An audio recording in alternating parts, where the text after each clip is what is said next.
Mao Zedong adalah seorang tokoh besar sejarah Cina yang disebut-sebut sebagai ahli teori komunis paling terkemuka. Ia memiliki pengaruh besar terhadap masyarakat dan budaya di negara tirai bambu tersebut. Mao pernah menjabat sebagai ketua Partai Komunis Cina sejak tahun 1935 hingga kematiannya pada tahun 1976. Dia juga pernah menjabat sebagai ketua Republik Rakyat Cina pada tahun 1949 hingga tahun 1959. Buah pemikirannya mulai dari teori, strategi militer, visi, hingga kebijakan politiknya dikenal sebagai Maoisme. Bagi sebagian orang, Mao Zedong adalah pahlawan revolusioner yang sangat dicintai, yang menyelamatkan Tiongkok dari kekuasaan penjajah asing.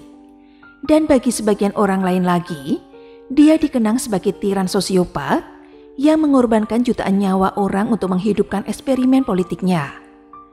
Pada video saya kali ini, saya akan membahas tuntas tentang perjalanan kehidupan tokoh yang memberikan pengaruh bagi sejarah dunia modern tersebut. Langsung saja yuk ikuti ceritanya sampai selesai.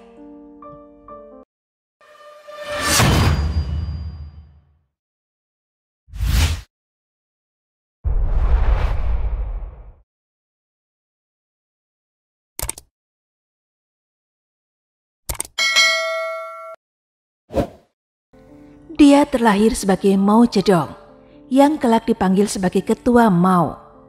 Lahir pada tanggal 26 Desember tahun 1893 di sebuah desa kecil yang bernama Shaoshan, Provinsi Hunan, Cina.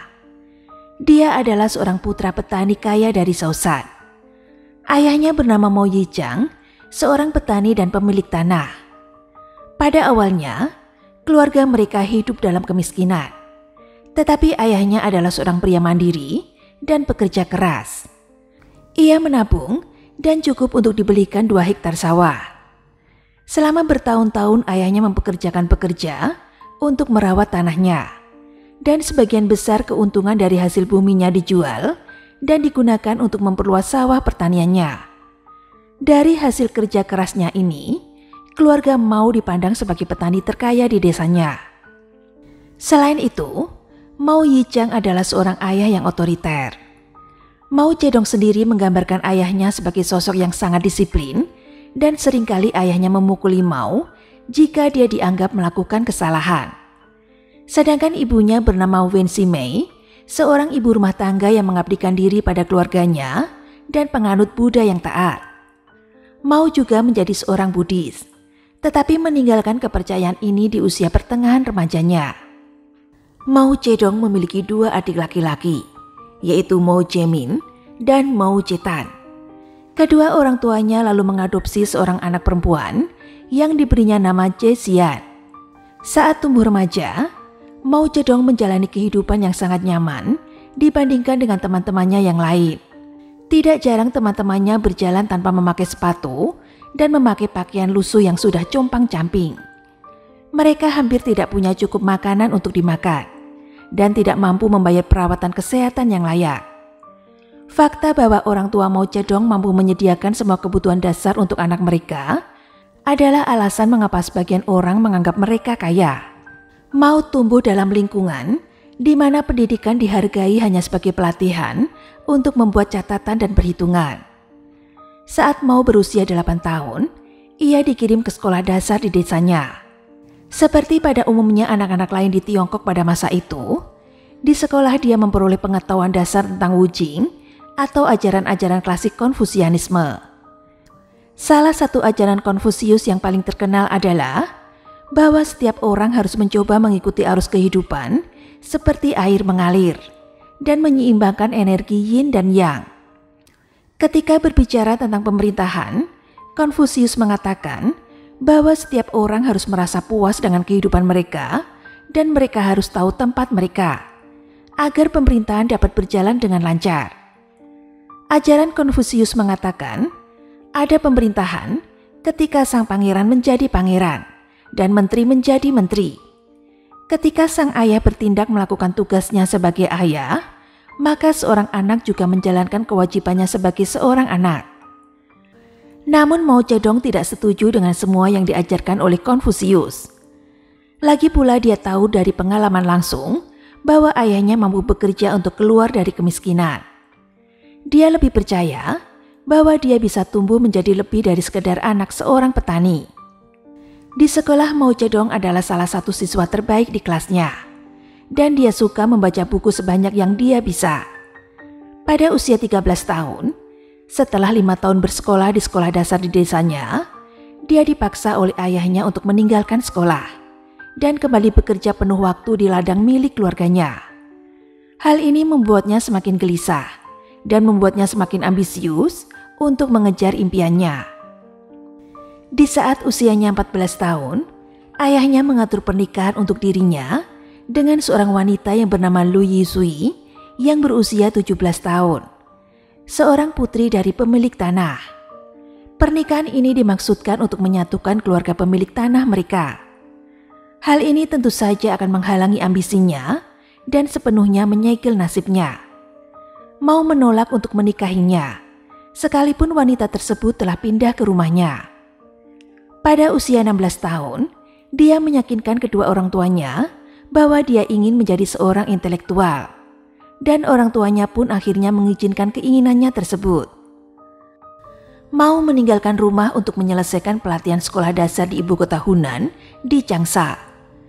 Pada tahun 1905, ia mengikuti ujian negara yang pada saat itu mulai menghapus ajaran Konfusianisme dan digantikan oleh pendidikan gaya barat yang disebut sebagai sekolah modern.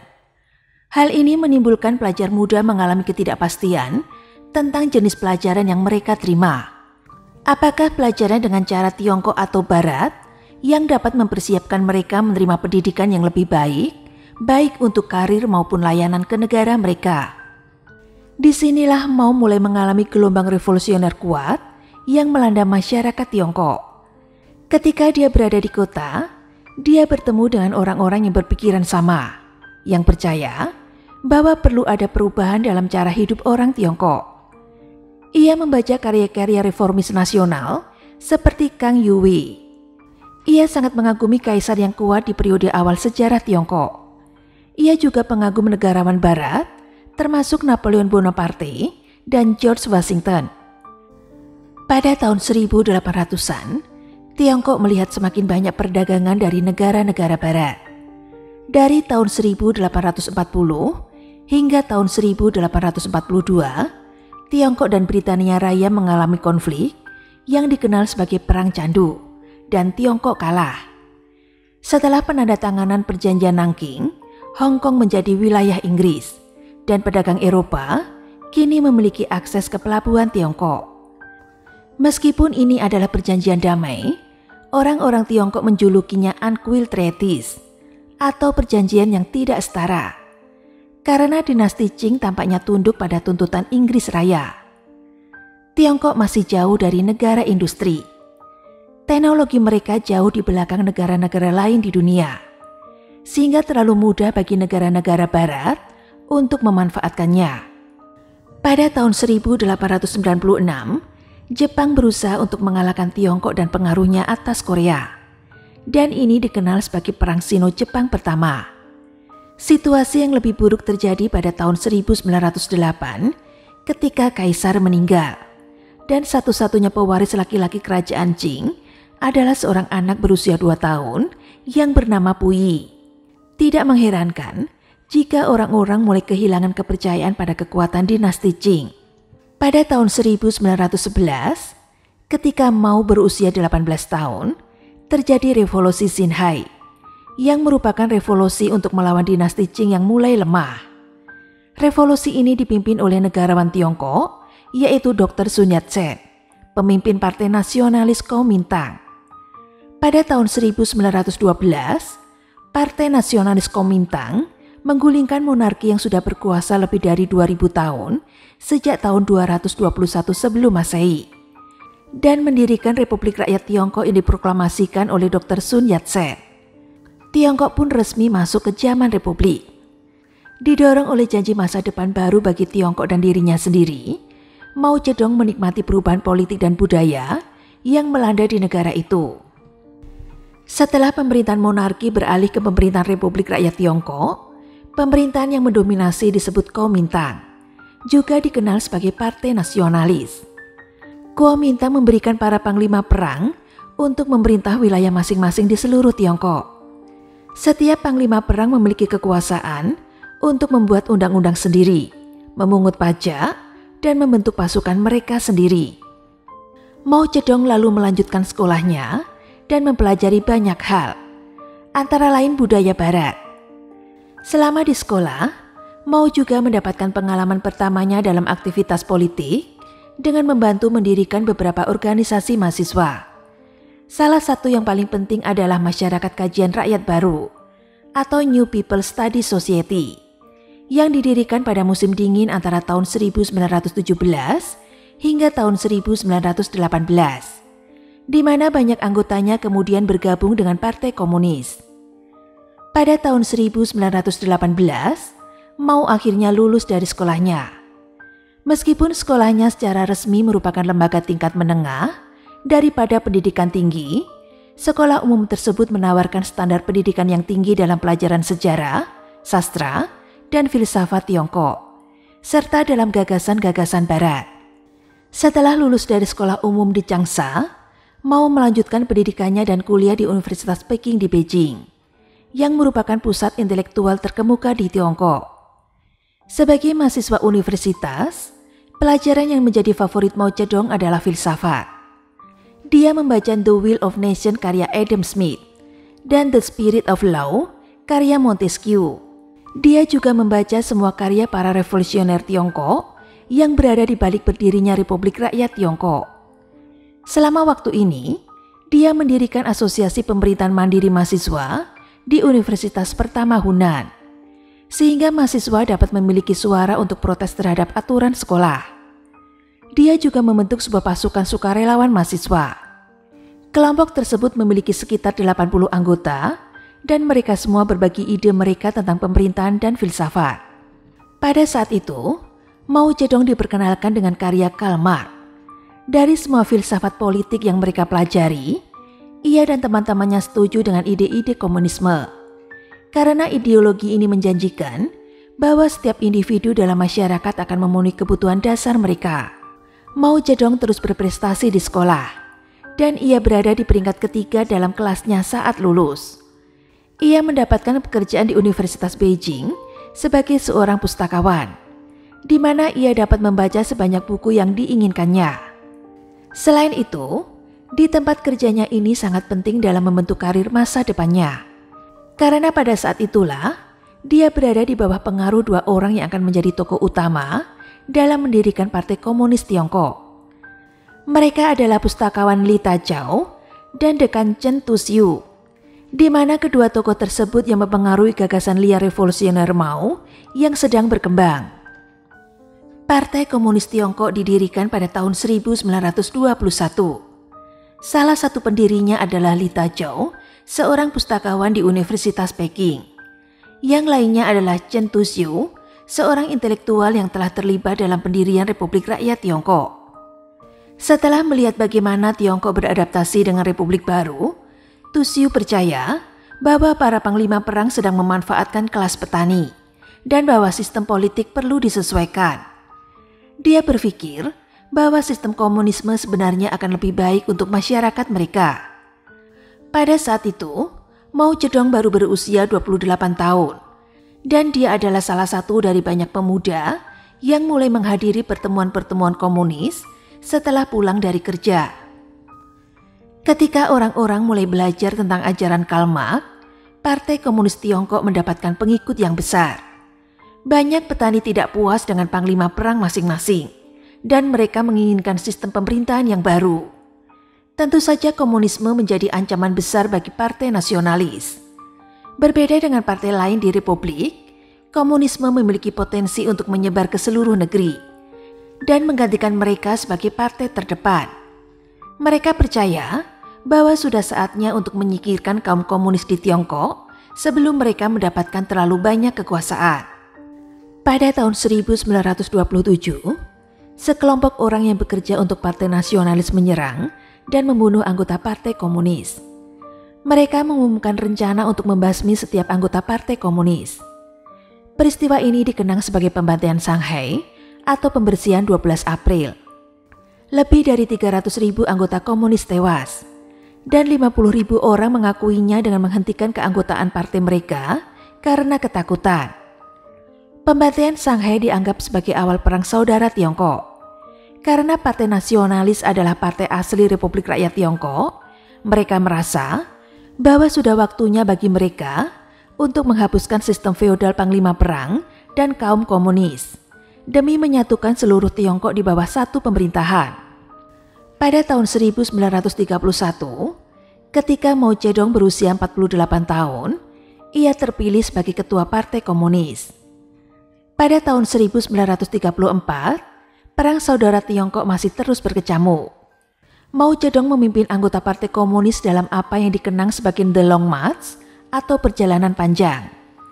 Mereka menempuh perjalanan lebih dari 4.000 mil atau sekitar 6.400 km melintasi daratan Tiongkok dalam upaya mereka untuk melawan pasukan Partai Nasionalis. Pemimpin Partai Nasionalis Chiang Kai-shek mengirim pasukan untuk mengejar para komunis. Dan ia melancarkan beberapa kampanye dalam upaya untuk mengalahkan mereka. Mao Zedong tidak memiliki pasukan sebesar pasukan Partai Nasionalis, tetapi dia memiliki karismanya sendiri. Dimanapun mereka pergi, ia menggunakan kekuatan persuasinya untuk memberitahu penduduk desa bahwa komunisme akan meningkatkan kehidupan mereka. Dia berjanji kepada mereka bahwa mereka tidak akan pernah kelaparan lagi. Orang-orang begitu tidak puas hidup di bawah kekuasaan panglima perang mereka, sehingga tidak sulit untuk meyakinkan mereka untuk berjuang demi tujuan tersebut. Setelah kehilangan ribuan orang dalam pertempuran, Mao Zedong hanya akan mengganti pasukannya dengan petani baru di desa berikutnya dan terus maju. Pada tahun 1937, seluruh Tiongkok harus berhenti sejenak dalam perang saudara mereka. Karena Jepang memanfaatkan kekacauan dengan menginvasi Manchuria. Ini dikenal sebagai Perang Tiongkok-Jepang kedua. Selama bertahun-tahun, Jepang berusaha untuk menguasai wilayah Tiongkok. Jepang menyiksa, membunuh, dan memperkosa warga sipil Tiongkok dimanapun mereka pergi, dan menghancurkan kota-kota besar. Pasukan Panglima Perang dan Partai Nasionalis sudah melemah, akibat kerugian yang mereka alami saat saling berperang. Dan mereka tidak mampu melawan kekaisaran Jepang sendirian. Pemimpin Partai Nasionalis Chiang Kai-shek harus menelan kebanggaannya dan meminta bantuan kepada Partai Komunis. Sedangkan pasukan komunis yang dikenal dengan pasukan merah semakin bertambah jumlahnya. Pasukan merah berhasil mempertahankan Tiongkok dari serangan Jepang dalam apa yang dikenal sebagai serangan ratusan resimen. Pasukan merah sebagian besar terdiri dari petani yang tidak memiliki waktu untuk pelatihan militer yang memadai. Jadi Mao Zedong menggunakan taktik perang gerilya. Mereka juga meminta bantuan Uni Soviet mendekati Manchuria yang diduduki Jepang dari satu sisi, sementara Tiongkok berada di sisi lain. Dan akhirnya mereka berhasil menyelamatkan negara. Namun setelah Jepang pergi, perang saudara kembali terjadi. Pada tahun 1946, Mao Zedong dan tentara merahnya mengalahkan Partai Nasionalis dan menjadi penguasa baru Tiongkok. Pada saat ini, orang menganggap Mao Zedong sebagai pahlawan nasional dan pemimpin yang sah bagi negara mereka. Dia tidak hanya menyelamatkan mereka dari Jepang, tetapi juga menyatukan negara di bawah satu pemerintahan untuk pertama kalinya sejak dinasti Qing. Orang-orang berharap bahwa keadaan akhirnya akan mulai berubah menjadi lebih baik. Tetapi sebenarnya, mereka sedang menuju masa yang jauh lebih buruk. Pada tahun 1958, Mao Zedong secara resmi memulai rencananya yang disebut The Great Leap Forward atau lompatan besar ke depan. Ini adalah upayanya untuk menggunakan idealisme komunis untuk membawa industrialisasi modern ke Tiongkok. Mungkin dia memiliki niat terbaik di hati, tetapi tidak peduli sebanyak apapun buku yang dibaca seseorang tentang menciptakan masyarakat baru, pasti ada perbedaan besar antara teori dan praktek yang dilakukan dalam kehidupan nyata. The Great Leap Forward menciptakan reformasi pertanian besar. di mana warga tidak lagi diizinkan memiliki properti pribadi. Petani harus menyerahkan tanah mereka untuk kepentingan yang lebih besar dari masyarakat. Mereka masih harus bekerja, tetapi mereka tidak diizinkan menyimpan makanan yang mereka tanam. Karena aturan-aturan menentukan bahwa orang-orang yang jauh lebih penting bagi masyarakat layak mendapatkan makanan terlebih dahulu. Dan kemudian petani bisa diberi makan dengan apapun yang tersisa. Dia mengirim layanan medis ke semua desa di Tiongkok, memastikan bahwa semua warganya mendapatkan perawatan kesehatan yang baik dan cukup kuat untuk melakukan kerja fisik. Dia juga memerintahkan banyak orang Tiongkok untuk mulai membangun pabrik dan gedung pemerintahan baru. Sebagian besar petani hidup sebagai petani sepanjang hidup mereka, dan mereka sama sekali tidak memiliki pengalaman bekerja di pabrik. Namun mereka diharapkan bisa memproduksi baja dan bahan-bahan industri lainnya. Ada begitu banyak orang sekarang yang bekerja di pabrik, sehingga tidak mungkin untuk melatih atau mengelola semua orang dengan baik. Meskipun menghadapi banyak masalah dalam beradaptasi dengan kebijakan baru, rencana ini sebenarnya berhasil dalam waktu yang sangat singkat. Produksi tanaman meningkat, orang-orang lebih sehat, dan memiliki lebih banyak makanan daripada sebelumnya. Meskipun mengalami kemunduran, masyarakat Tiongkok berhasil mendirikan beberapa bangunan modern juga. Namun kemajuan ini runtuh kurang dari setahun setelah rencana dimulai pada musim dingin tahun 1959. Mao Zedong telah menyarankan petani untuk menanam lebih banyak biji-bijian dan menyimpannya di silo atau lumbung. Namun tanpa menanam jenis makanan lain untuk disimpan selama musim dingin, artinya orang-orang diharapkan bertahan hanya dengan makan roti. Cuaca tahun itu sangat buruk. Mereka mengalami kekeringan yang panjang, diikuti oleh badai topan besar yang menyebabkan banjir yang menghancurkan tanaman. Harimau, macan tutul, dan serigala menyerang petani saat mereka mencoba mengolah lebih banyak tanah. Untuk mengatasi kondisi ini, Mao Zedong menciptakan kampanye anti hama, di mana dia mendorong orang untuk menembak hewan-hewan ini secara langsung dan memakan daging mereka. Hal ini menyebabkan harimau dan macan tutul hampir punah dan manusia membunuh 75% populasi mereka. The Great Leap Forward sebenarnya merupakan langkah mundur yang besar bagi Tiongkok dan menyebabkan kelaparan yang meluas dan memakan jutaan nyawa. Orang-orang terpaksa memakan hewan peliharaan mereka sendiri, seperti anjing dan kucing untuk bertahan hidup. Beberapa bahkan terpaksa melakukan kanibalisme. Pada tahun 1959, ia sangat tidak populer, sehingga ia harus benar-benar mengundurkan diri sebagai ketua Partai Komunis dan menyerahkan posisinya sebagai ketua negara kepada perwakilan partai yang lebih moderat, yaitu Lee Shao-ki. Namun Mao Zedong tetap bekerja dalam posisi teratas di pemerintahan dan mencoba menjalankan The Great Leap Forward-nya di balik layar. Alih-alih menyadari bahwa kebijakannya sudah pasti akan gagal, Mao Zedong yakin bahwa ini hanyalah nasib buruk dan mendorong rakyat untuk terus melanjutkannya. Namun orang terus meninggal setiap tahunnya. Akhirnya pada tahun 1961, The Great Leap Forward dibatalkan. Ketika kebijakan tersebut akhirnya dihentikan, 36 juta orang dikabarkan telah meninggal dunia.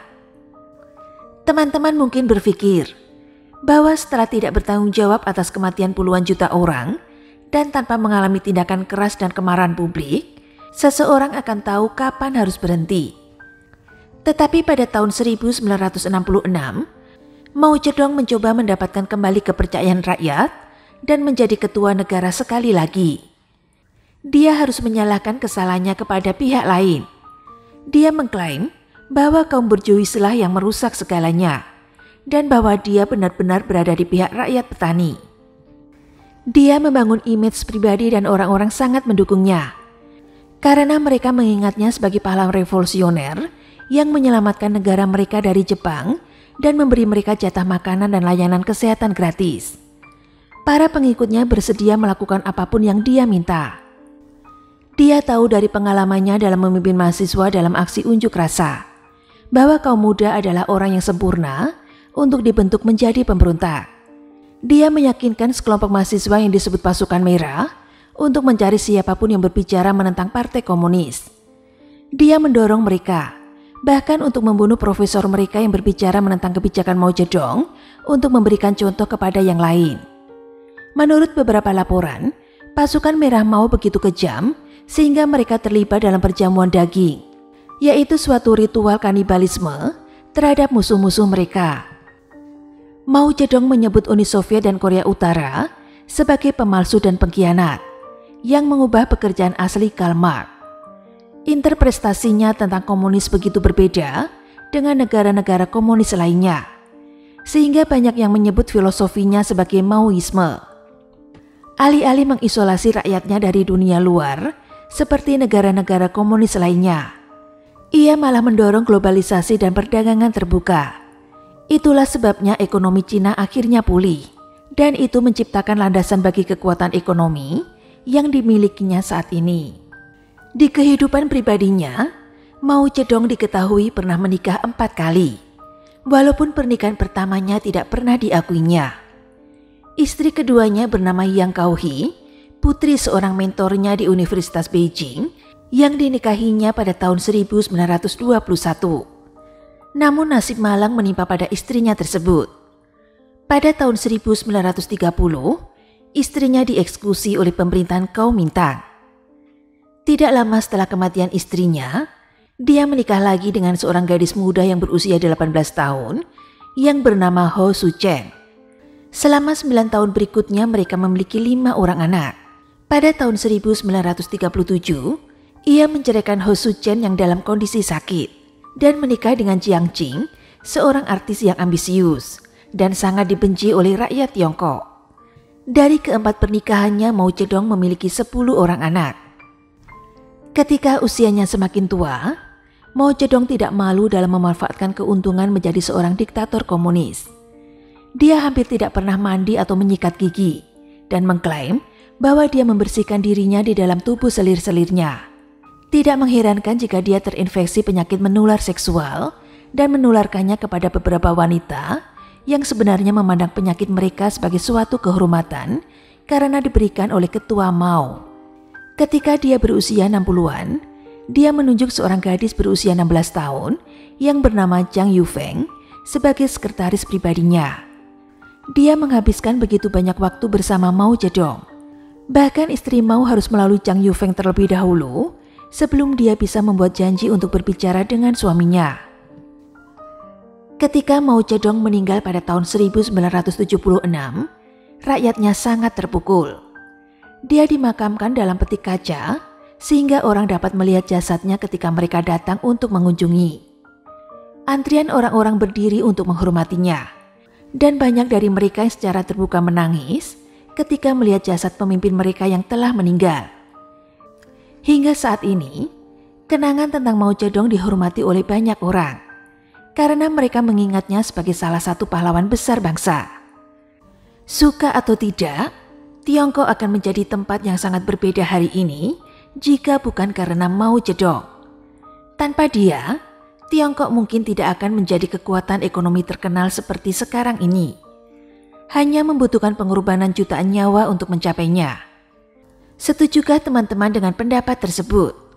Ataukah teman-teman punya pendapat lain? Saya tunggu pendapat teman-teman di kolom komentar. Dan jika masih ada materi yang kurang dalam penyajian cerita ini, silakan teman-teman tambahkan dan tulis di kolom komentar. Terima kasih sudah mendengarkan cerita Adilisti pada hari ini, dan tunggu cerita-cerita selanjutnya yang lebih seru.